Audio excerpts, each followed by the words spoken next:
Good morning, everybody. I'll just give it a few minutes to let people log on. I know it's super early out west, but this is important. It just came in. I got Angus Reid's polls in, so I'm happy with that. Bloomberg chiming in too. I got both emails literally here over the last hour, so it's insane, and we're going to go through that right now, and it's really important for people to understand what I'm doing, why it's important to understand what's happening with Pastor James Coates, why this is even a bigger problem on the international scene than what Canada, the politicians, are letting all of you know. Major share, a lot of information here. You're not going to hear this anywhere else. But it's real. It's coming in. I have all the data to back it up. I have Angus Reid's email. That's going to come post this video. I'm going to break it down, chop it up, put it out for a nice publication. I have also John Carpe. I have a publication of his yesterday. I'm going to add that in. Canadians, listen up really good. All Canadians. James Coates was placed in jail on non-criminal code. No other Canadian on civil rights has been placed in jail, COVID or no COVID, pandemic or no pandemic. The problem here is either charter rights and your civil rights. There's two things here. One's codified in our federal constitution, the other not codified in provincial constitutions. What they're doing to Pastor Coates, a lot of businesses, they hand out fines. It's not represented in the criminal code. There's no criminal code violation for Pastor Coates. Why this is a massive deal for China and the Michaels, who are absolutely going on trial in the next couple weeks. It's official. There's nothing USA or Russia can do about it. Know why? Because Canada has imprisoned a pastor on non-criminal code, telling China all these reasons why they can't do a whole bunch of stuff because they can't break the law. And then they go ahead and break their own laws and imprison a pastor, a Christian pastor. You see the problem here, right? You tell a mighty nation like China, one of 5 nations that run this world, who have absolute authority when combined with 4 other nations to make international law. So when Canada tells China, oh, we can't do this because that would be breaching our laws, and then they turn around, arrest a pastor, put them in jail, breaking their own laws, creating new ones.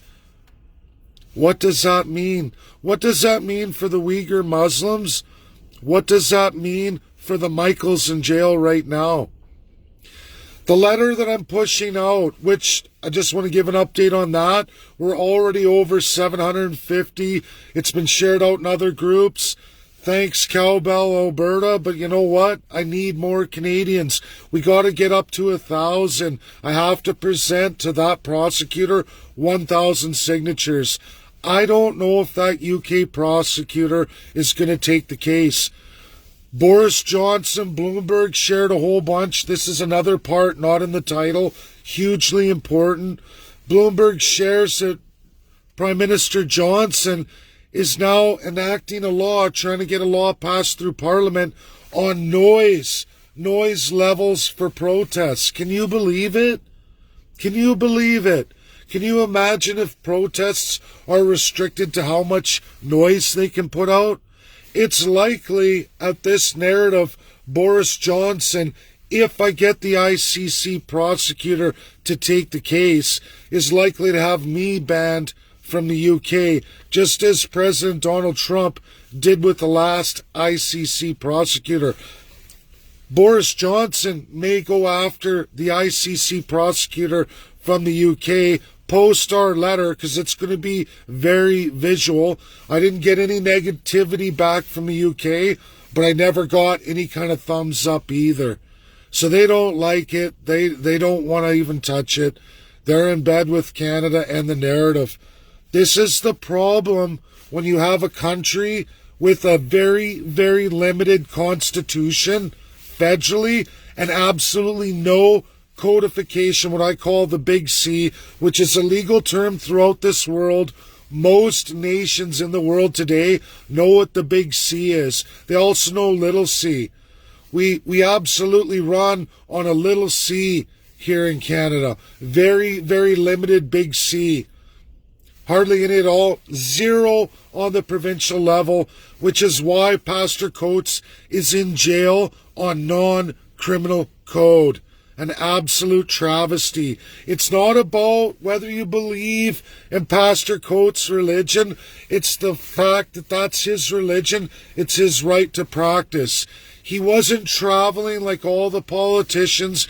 He wasn't bringing in massive immigration from variant countries like Hong Kong through the UK. Upwards of 200,000 came into Canada, as well as massive international travel from predominantly the UK and other Commonwealth countries at the height of COVID, going through 2 of what they called restriction times. They said freedom of movement. Your government said that's perfectly fine. Who cares that the rest of the world said restrict freedom of movement?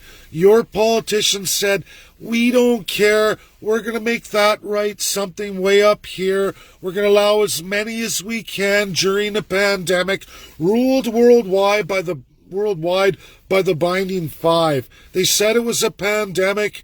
How many Canadians died because of absolutely Justin Trudeau, Aaron O'Toole, in the province, Jason Kenney under his immigration portion, and Rachel Notley, official opposition. Realize Aaron O'Toole, Rachel Notley, federal, provincial, had a duty to all Canadians, let alone Albertans. The fact is, all the exhibits are here. They're going to go forward in a massive, detailed letter to the ICC prosecutor. I don't know, it may be like what Trump did to the last one, sanction them. Boris Johnson has the power as a UNSC 1 of 5 to absolutely do that. They have tremendous powers no other nations have, those 5 countries. I don't know, wait and see, but you know what, some pretty great minds, Angus Reid, Bloomberg, whether people like that or not, there's a great bunch in Bloomberg, helping me with economics, getting narratives out, sharing information. There's all kinds in law, as I've set up this class here for anyone to attend tomorrow with 2 of Canada's best, world bests, 2 of them. You can't miss it. This is the education people need to know. Videos like this, real news. The Michaels are going to go on trial. And because of Canada's actions, just in the last several months, there's nothing anybody can do. Because in one hand, you criticize China for this. In the other hand, you do the exact same thing. With no legal construct or any basis of law. Why are no business owners in jail?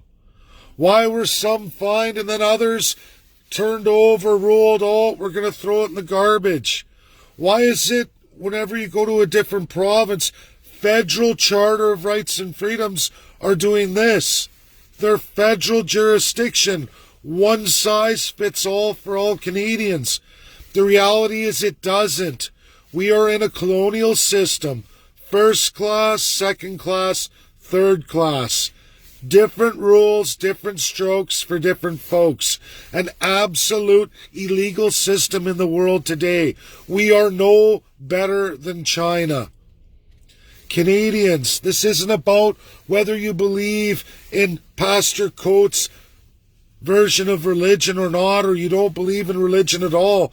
It's the fact that if they can do this with that charter right and freedom, and apply criminal code when it's not in the criminal code, or even charged on criminal code, and you're going to administer penalties of the criminal code, yet there is none and no charges. What else can they do? What else can they imprison you for with absolutely no basis of rule of law in Canada or in this world today? That's what we're doing here. Get your name on it. You're not supporting that particular religion or any religion at all. You're just saying you want to see rule of law. You want to see the Constitution respected. Because I promise you, it doesn't matter what right and freedom you hold dear, especially the civil rights you hold dear. 2/3 of the rights and freedoms promised under Section 92 of the Canadian Constitution for all the provinces are not codified at all, meaning elected autocrats, provincial premiers, can take them away any time they want or impose all kinds of penalty upon those or licensing or fees to make sure you don't have them. Shouldn't we, the people, have rules on how these politicians, once elected, are to govern you?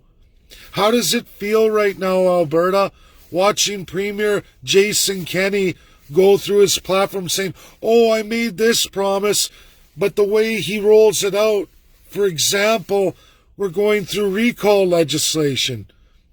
Is Jason Kenney going to get recalled? No, he's not. It's an absolute lie. The rules they're going to manufacture for recall are unattainable. Unattainable. That's the reality. And the reality is the Premier, the leader, registered with Elections Alberta, as it is for every other province, has zero rules of governance. They decide. They can scrap that recall. They could look, even if you did win your petition, the Premier can at the end of the day say, no, I'm not going to accept it. He has absolute Crown authority. Absolutely. And you can go to Lieutenant Governor, but there is no third party on that. The third party is absolutely Prime Minister of Canada, as is Governor General. We are worse than the Russian system of civil law. Way worse. That's the truth. People don't want to hear these things, but I implore you all to join the CCP, Canadian Constitutionalist Party, and you will learn from the absolute best in the world on what is and what isn't.